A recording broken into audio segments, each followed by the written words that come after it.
ब्रह्मा मुख से शिव की वाणी स्वर्ग धरा पर लाएगी। राजयोग सत्कर्म के द्वारा दुनिया नई बनाएगी। ब्रह्मा मुख से शिव की वाणी स्वर्ग धरा पर लाएगी। राजयोग सत्कर्म के द्वारा दुनिया नई बनाएगी। ब्रह्मा मुख से शिव की वाणी।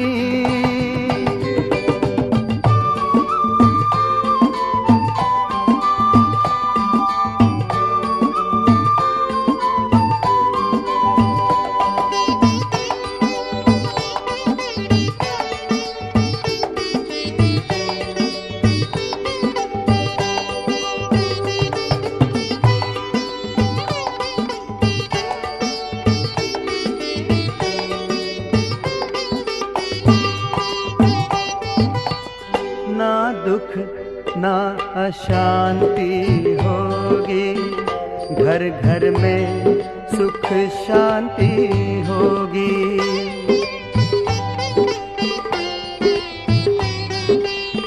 ना दुख ना अशांति होगी, घर घर में सुख शांति होगी। एक धर्म एक राज होगा, हर एक सर पर ताज होगा।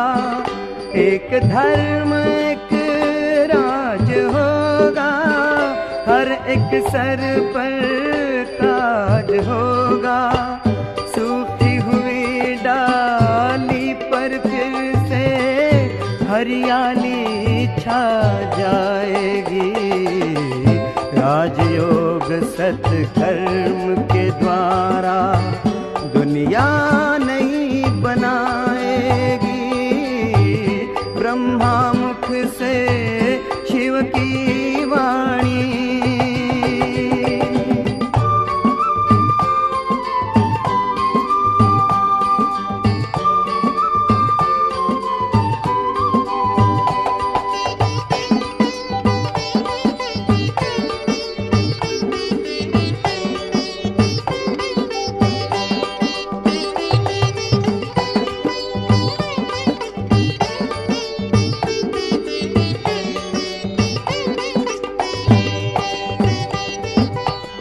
सत्य अहिंसा के पथ पर शिव चलना सिखा रहे हैं।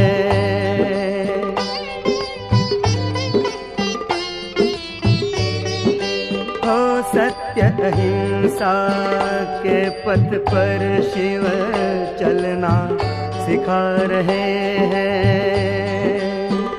त्याग तपस्या और सेवा करना सिखा रहे हैं।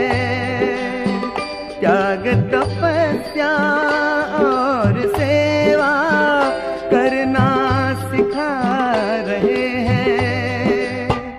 बाबा तेरी दिव्य वाणी सच्चा पथ दर्शाएगी। राजयोग सत्कर्म के द्वारा दुनिया नई बनाएगी। ब्रह्मा मुख से शिव की वाणी स्वर्ग धरा पर लाएगी। राजयोग सत्कर्म के द्वारा दुनिया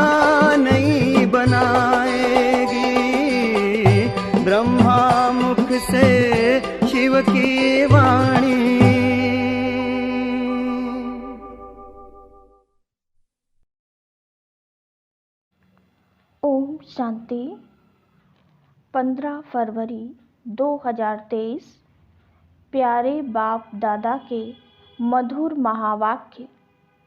मीठे बच्चे, तुम्हारे लिए योग की भट्ठी मोस्ट वैल्यूएबल है, क्योंकि इस भट्ठी से ही तुम्हारे विकर्म भस्म होते हैं। प्रश्न: किन बच्चों की बुद्धि में बीज और झाड़ की नॉलेज स्पष्ट बैठ सकती है? उत्तर: जो विचार सागर मंथन करते हैं। विचार सागर मंथन के लिए अमृत वेले का टाइम बहुत अच्छा है। अमृत वेले उठकर बुद्धि से एक बाबा को याद करो। तुम्हारा अजपा जाप चलता रहे। सूक्ष्म व स्थूल में शिव बाबा कहने की दरकार नहीं, बुद्धि से याद करना है। ओम शांति। रूहानी बाप बैठकर रूहों को समझाते हैं, अर्थात बच्चों को समझाते हैं। बाप कहते हैं, मुझे भी जिस्म है तब तो बात कर सकता हूँ। तुम भी ऐसे समझो, मैं आत्मा हूँ, इस जिस्म द्वारा सुन रहा हूँ। यह नॉलेज अच्छी रीति धारण करनी है, जैसे बाप के पास धारण की हुई है। आत्मा की बुद्धि में धारणा होती है। तुम्हारी बुद्धि में ऐसी धारणा होनी चाहिए जैसे बाप की बुद्धि में है।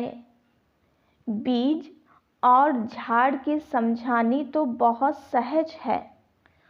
माली को नॉलेज रहता है ना कि फलाना बीज बोने से इतना बड़ा झाड़ निकलेगा। बस बाबा भी ऐसे ही समझाते हैं। यह बुद्धि में धारण करना है, जैसे मेरी बुद्धि में है वैसे तुम्हारी बुद्धि में रहना चाहिए। वह रहेगा तब जब विचार सागर मंथन करेंगे।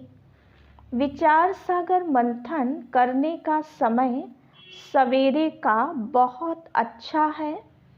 उस समय धंधा आदि कोई नहीं रहता।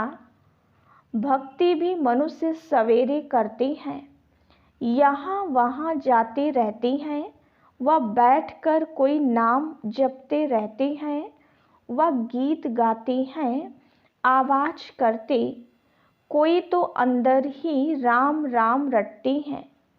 यह भक्ति का अजपा जाप होता है। कोई माला भी फेरते रहते हैं। तुमको शिव शिव कहना नहीं है। जो लोग भक्ति में करते वो ज्ञान में नहीं होना चाहिए। बहुतों को आदत पड़ी हुई है, शिव शिव सिमरण करते होंगे। तुमको शिव शिव ना स्थूल में ना सूक्ष्म में जपना है। तुम बच्चे जानते हो कि हमारा बाप आया हुआ है, आएगा भी जरूर कोई शरीर में। उनको कोई अपना शरीर तो है नहीं, वह पुनर्जन्म रहित है। पुनर्जन्म मनुष्य सृष्टि में होता है। विष्णु के 2 रूप लक्ष्मी नारायण हैं। देव देव महादेव कहते हैं। ब्रह्मा और विष्णु का आपस में कनेक्शन है, शंकर का कोई कनेक्शन नहीं, इसलिए उनको बड़ा रखते हैं। उनका पुनर्जन्म नहीं, उनको सूक्ष्म शरीर मिलता है। शिव बाबा को सूक्ष्म शरीर भी नहीं है, इसलिए वो सबसे ऊंचे ते ऊंच है।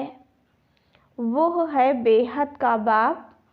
बच्चे जानते हैं बेहद के बाप से हम बेहद सुख का वर्षा लेते हैं। बाप की श्रीमत पर तुमको पूरा चलना है। जो खुद याद करते हैं औरों को याद कराते हैं, वह जैसे बाबा के मददगार हैं। बाप और वर्षे को याद करना है। बच्चों को समझाते रहते हैं, तुम्हारे अब 84 जन्म पूरे हुए हैं, बाकी थोड़ा टाइम है।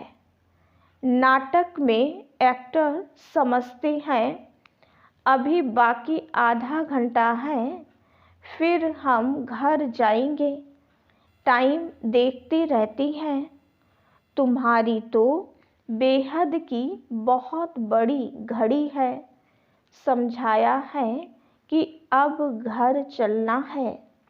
बाप को याद करने से तुम्हारे विकर्म विनाश होंगे। और कोई शास्त्रों में ऐसा सहज योग है नहीं। वह तो बहुत हठ योग करते हैं, बहुत मेहनत करते हैं, जो तुम माताएं कर ना सको। तुमको हठ योगियों के मुआफिक आसन नहीं लगाना है। हाँ, सभा में ठीक होकर बैठना है। तुम्हारा राजयोग है टांग पर टांग चढ़ाकर बैठना। ऐसे राजयोग में बैठने से नशा चढ़ेगा। हठ योग में दोनों टांग चढ़ाते हैं। बाबा तुमको तकलीफ नहीं देते हैं, सिर्फ थोड़ा फर्क रखना चाहिए। कॉमन बैठने में और योग में बैठने में। तुम राजयोग सीख रहे हो तो ऐसे बैठना चाहिए जो मनुष्य समझें यह राजयोग में बैठे हैं। यह हमारा राजाई का ढंग है। तुम बेहद के बाप द्वारा राजाओं का राजा बन रहे हो। ऐसे बाप को घड़ी घड़ी याद करना है। सतयुग में बाप को याद नहीं किया जाता है, अपने को किया जाता है। कलयुग में ना बाप को जानते ना अपने को जानते हैं, सिर्फ बाप को पुकारते हैं। अभी तुम अच्छी रीति जान गए हो और कोई ऐसे नहीं समझते हैं कि बाप बिंदी है, अति सूक्ष्म भी कहते हैं, फिर कहते हैं हजारों सूर्यों से भी तीखा है, तो बात मिलती नहीं है। जब कहते हैं नाम रूप से न्यारा है, फिर हजारों सूर्य से तीखा क्यों कहना चाहिए? पहले तुम भी ऐसे समझते थे। बाप कहते हैं ड्रामा में यह समझानी देरी से मिलनी थी। सूक्ष्म ते सूक्ष्म गुह्य बातें समझकर समझाई जाती हैं। ऐसे नहीं ख्याल आना चाहिए कि पहले हजारों सूर्यों से तेजोमय कहते थे, अब फिर बिंदी क्यों कहते? जब आईसीएस पढ़ेंगे तब आईसीएस की बातें करेंगे, पहले कैसे करेंगे? इसमें मूंझने की दरकार नहीं है। ड्रामा में जब बाबा को समझाना है तब समझाते हैं।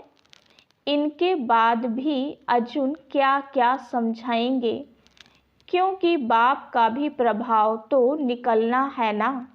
जैसे तुम्हारी आत्मा है वैसे वह भी आत्मा है। परम धाम में रहते हैं, उनको परम आत्मा कहते हैं। यहाँ जब आते हैं तो नॉलेज देते हैं। बाप कहते हैं, जब पतित दुनिया होगी तब मैं पावन दुनिया बनाने आऊँगा। पुकारते भी हैं, हे पतित पावन, हे दुख हरता, सुख करता, आओ। वह तो संगम पर आएगा। जब रात पूरी होगी तब दिन होगा।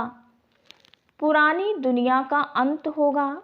कर्मातीत अवस्था अंत में होगी। तुमको रहना भी गृहस्थ व्यवहार में है, छोड़ना भी नहीं है। शरीर निर्वाह अर्थ व्यवहार करते हुए कमल फूल समान पवित्र रहना है। देवता तो है ही पूर्ण पवित्र, परंतु कब और कैसे बने, जरूर पुरुषार्थ किया तब तो प्रारब्ध पाई। पुरुषार्थ अनुसार प्रारब्ध बनी, जैसा कर्म वैसी प्रारब्ध, यह तो चलता ही रहता है। अभी तो तुमको कर्म सिखलाने वाला बाप मिला है, उसको अच्छी रीति याद करना चाहिए। तुम एडॉप्टेड बच्चे हो। मारवाड़ियों में एडॉप्शन बहुत होती है। तुम्हारी भी एडॉप्शन है।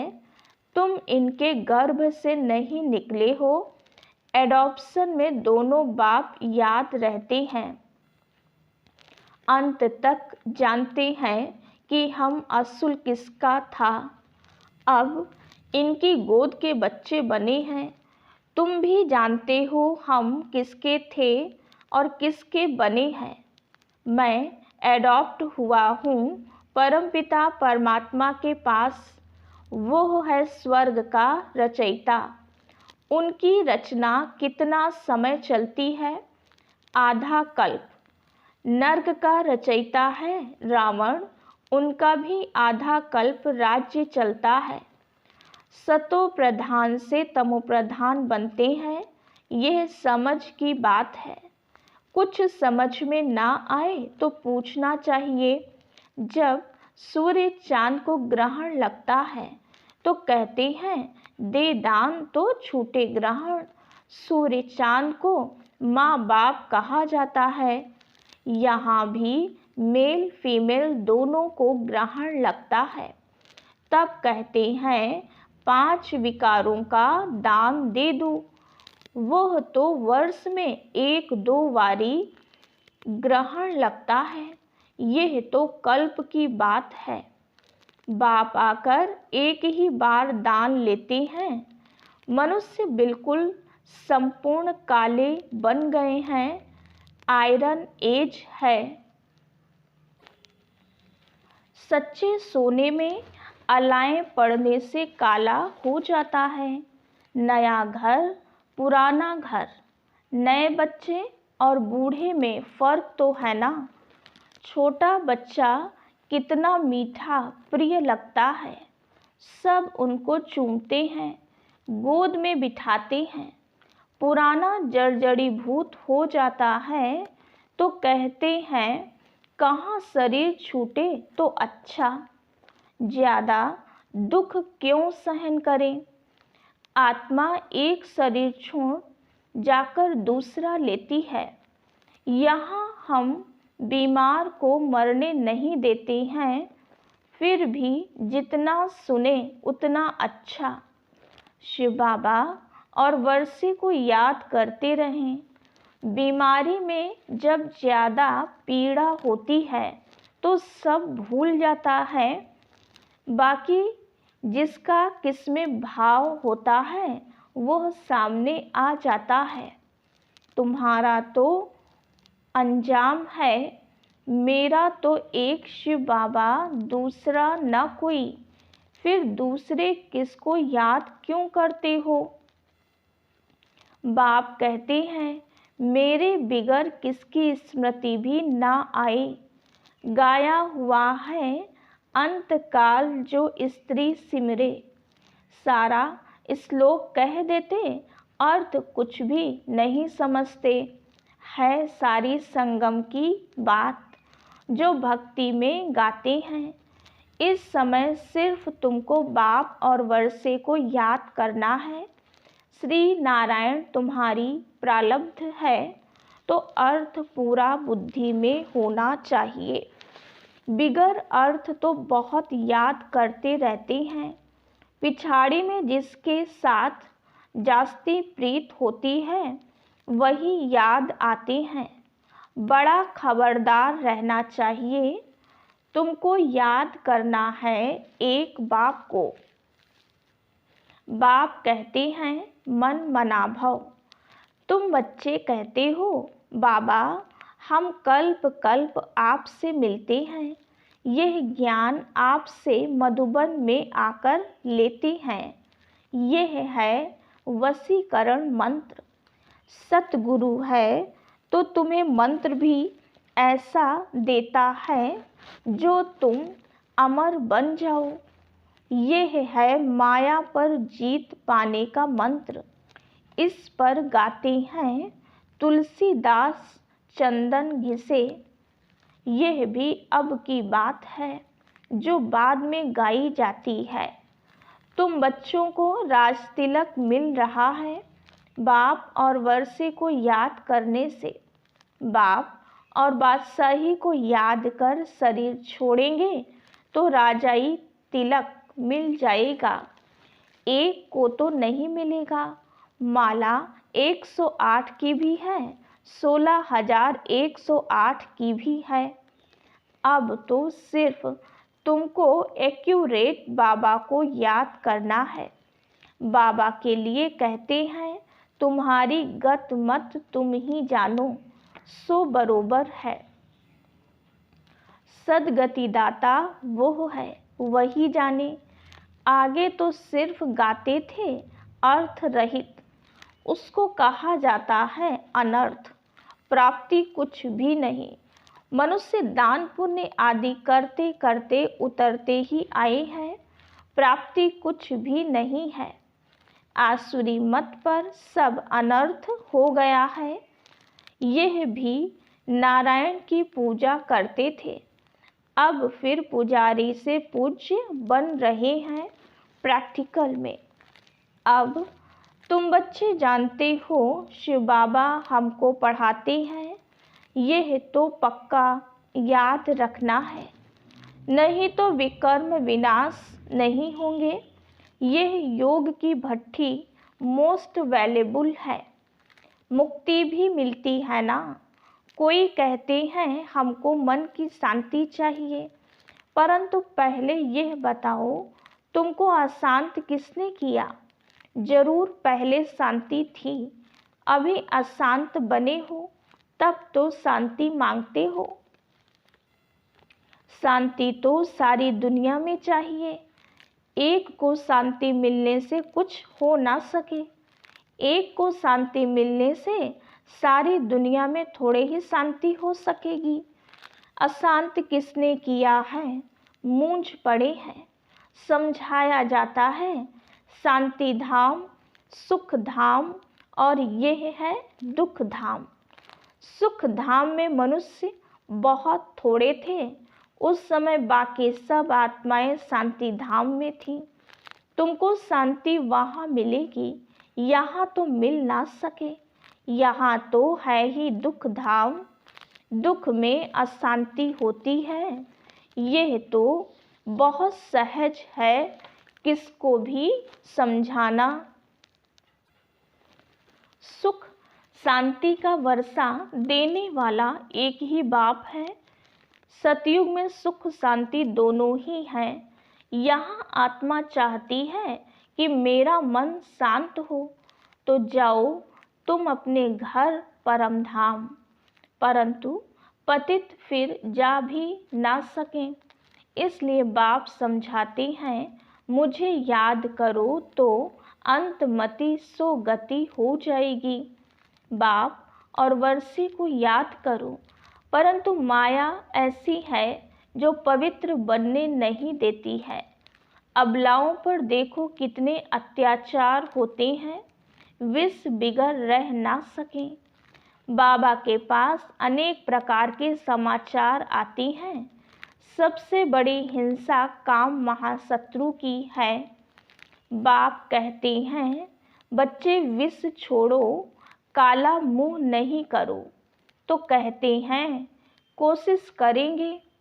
यह जहर है, आदि मध्य अंत दुख देने वाला है, परंतु तकदीर में नहीं है तो सुनते ही नहीं हैं।